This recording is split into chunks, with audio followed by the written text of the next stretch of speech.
नमस्कार दोस्तों, स्वागत है आप सभी का एक बार फिर से।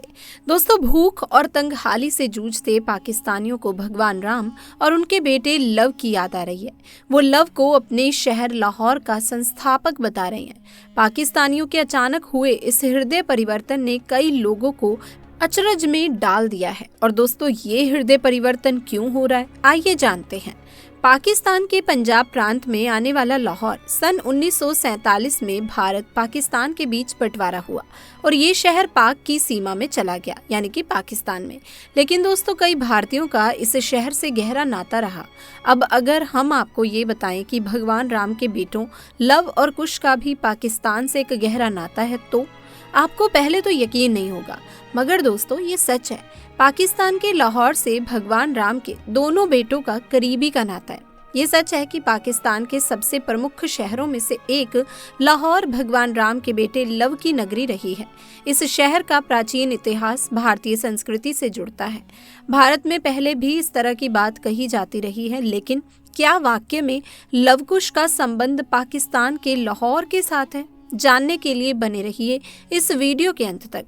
ऐसे में दोस्तों, तब क्या हुआ जब पाकिस्तान के इस इलाके में मिला प्रभु श्री राम के बेटे लवकुश का शरीर। आज की वीडियो में रामायण का वो रहस्य हम आपको बताने वाले हैं जो ना तो किसी टेलीविजन सीरियल में आपको देखने को मिला है और ना ही यूट्यूब के किसी वीडियो में। आज वो रहस्य हम आपके सामने रखेंगे जो उन सभी लोगों के मुंह पर करारा तमाचा है जो ये कहते हैं रामायण केवल कल्पना मात्र है। आप सभी के मन में हमेशा एक सवाल आता होगा कि आखिर प्रभु श्री राम ने जल समाधि ली तो उसके बाद उनके बेटे लवकुश का क्या हुआ। आज के वीडियो में उसी रहस्य से पर्दा उठेगा और कई कट्टरपंथियों का मुंह बंद होने वाला है। दोस्तों, वीडियो शुरू से लेकर अंत तक जरूर देखिएगा, लेकिन सबसे पहले प्रभु श्री राम के सच्चे भक्त अभी के अभी वीडियो को लाइक करके कमेंट बॉक्स में जय श्री राम जरूर लिख दीजिए। तो दोस्तों, सवाल ये उठता है कि क्या पाकिस्तान में मौजूद लाहौर शहर प्रभु श्री राम के दोनों बेटे लव और कुश ने बसाया था? क्या प्राचीन काल में शहर का नाम लवपुर हुआ करता था? इस घटना की शुरुआत होती है सन 2013 राजस्थान के जयपुर शहर से। दशहरे का पावन पर्व था। उसी उपलक्ष्य में रामलीला का कार्यक्रम रखा गया था। साप्ताहिक इस कार्यक्रम में लोगों को बहुत अच्छी शिक्षा मिली, लेकिन जब इस रामलीला का अंत हुआ तो सभी लोग बहुत ही खुश थे। सभी जय श्री राम के जयकारे लगा रहे थे, लेकिन वहां पर एक मुस्लिम शख्स खड़ा हुआ था जो बहुत जोरों शोरों से हंस रहा था। उसका कहना था कि ये रामायण केवल कल्पना मात्र है और ये तुम हिंदुओं की सोच का नतीजा है। उस रामलीला में जो प्रभु श्री राम का किरदार निभा रहे थे, जिनका नाम था दिनेश शर्मा, जब दिनेश ने देखा कि वो मुस्लिम शख्स सनातन धर्म का मजाक उड़ा रहा है, तब उन्होंने उस मुस्लिम शख्स से कहा कि अगले 10 दिनों में मैं तुम्हें एक ऐसा प्रमाण लाकर दूंगा जिससे तुम्हारे साथ साथ सभी कट्टरपंथियों के होश उड़ जाएंगे और पूरे संसार में ये बात प्रमाणित हो जाएगी कि रामायण कल्पना नहीं बल्कि एकदम सत्य है। दिनेश जी ने चैलेंज तो दे दिया था, लेकिन अब उनके सर पर बहुत बड़ी चुनौती थी। आखिर वो सबूत कहाँ से जुटाएं? ये मूल रूप से जयपुर के ही निवासी थे। तभी उन्हें जयपुर के अंदर ही एक ऐसे परिवार के बारे में पता चला जो प्रभु श्री राम के बेटे लव के 307वें वंशज थे। उनका नाम था महाराजा भवानी सिंह और वो आज भी जयपुर में ही निवास करते हैं। जब दिनेश जी ने उनके साथ भेंट करी तो उन्हें सनातन धर्म के बारे में और भी कई बातें जानने को मिली, लेकिन एक ऐसा सच उन्हें जानने को मिला जिसे दिनेश जी को झंझोड़ कर रख दिया। भवानी सिंह जो प्रभु श्री राम के बेटे लव के 307वें वंशज थे, उनका कहना था कि पाकिस्तान में जो लाहौर शहर है वो लव और कुश ने ही बसाया है और आज भी वहां पर एक ऐसा सबूत है जो अगर तुमने कट्टरपंथियों के सामने रख दिया तो उन्हें घुटनों के बल झुकना ही पड़ेगा और ये मानना ही पड़ेगा कि रामायण कल्पना नहीं बल्कि सत्य है। दिनेश जी उस मुस्लिम शख्स के सामने श्रीलंका से सबूत लाकर रख सकते थे, क्योंकि श्रीलंका में रामायण से जुड़े हुए कई ऐसे स्थान हैं जहां पर कई घटनाक्रम हुए हैं, लेकिन वो उस मुस्लिम शख्स को भी दिखाना चाहते थे कि सनातन धर्म केवल भारत में नहीं बल्कि पाकिस्तान में भी मौजूद है। लेकिन अब दिनेश जी के सामने सबसे बड़ी चुनौती थी आखिर लाहौर कैसे जाया जाए, क्योंकि मूल रूप से वो एक हिंदू थे और पाकिस्तान में हिंदुओं के ऊपर बहुत ही अत्याचार होते हैं। अब प्रभु श्री राम का नाम लेकर जैसे तैसे उन्होंने वीज़ा का अरेंजमेंट किया और 5 दिन के लिए वो पाकिस्तान के लिए रवाना हो गए। लाहौर पुराने पंजाब की दोस्तों राजधानी है, जो रावी नदी के दाहिने तट पर बसा हुआ है। ये बहुत ही प्राचीन नगर है और कराची के बाद पाकिस्तान में सबसे ज्यादा आबादी वाला शहर लाहौर को ही माना जाता है। इसे पाकिस्तान का दिल कहते हैं क्योंकि शहर का इतिहास, संस्कृति और शिक्षा आज तक बहुत ही समृद्ध रही है। लेकिन इसके पीछे जब आप रामायण से जुड़ा हुआ कारण जानेंगे तो दोस्तों आपके पैरों तले भी जमीन खिसक जाएगी। हिंदू मान्यताओं के अनुसार वाल्मीकि रामायण से हमें पता चलता है कि श्री राम के जल समाधि लेने से पूर्व उन्होंने अपने पहले बेटे लव को उत्तर और कुश को दक्षिण कौशल का राज्य दिया था। दक्षिण कौशल में कुश ने कुशावती नामक नगरी बसाई थी और हिंदू मान्यताओं की माने तो लाहौर नगर का प्राचीन नाम लवपुर या लवपुरी था और इसे प्रभु श्री रामचंद्र के पुत्र लव ने ही बसाया था। जब दिनेश जी लाहौर शहर पहुंचे तो वहां पर एक बहुत ही पुराना किला था। उस पुराने किले के अंदर लव का मंदिर बना हुआ था जो प्रभु श्री राम का पुत्र था।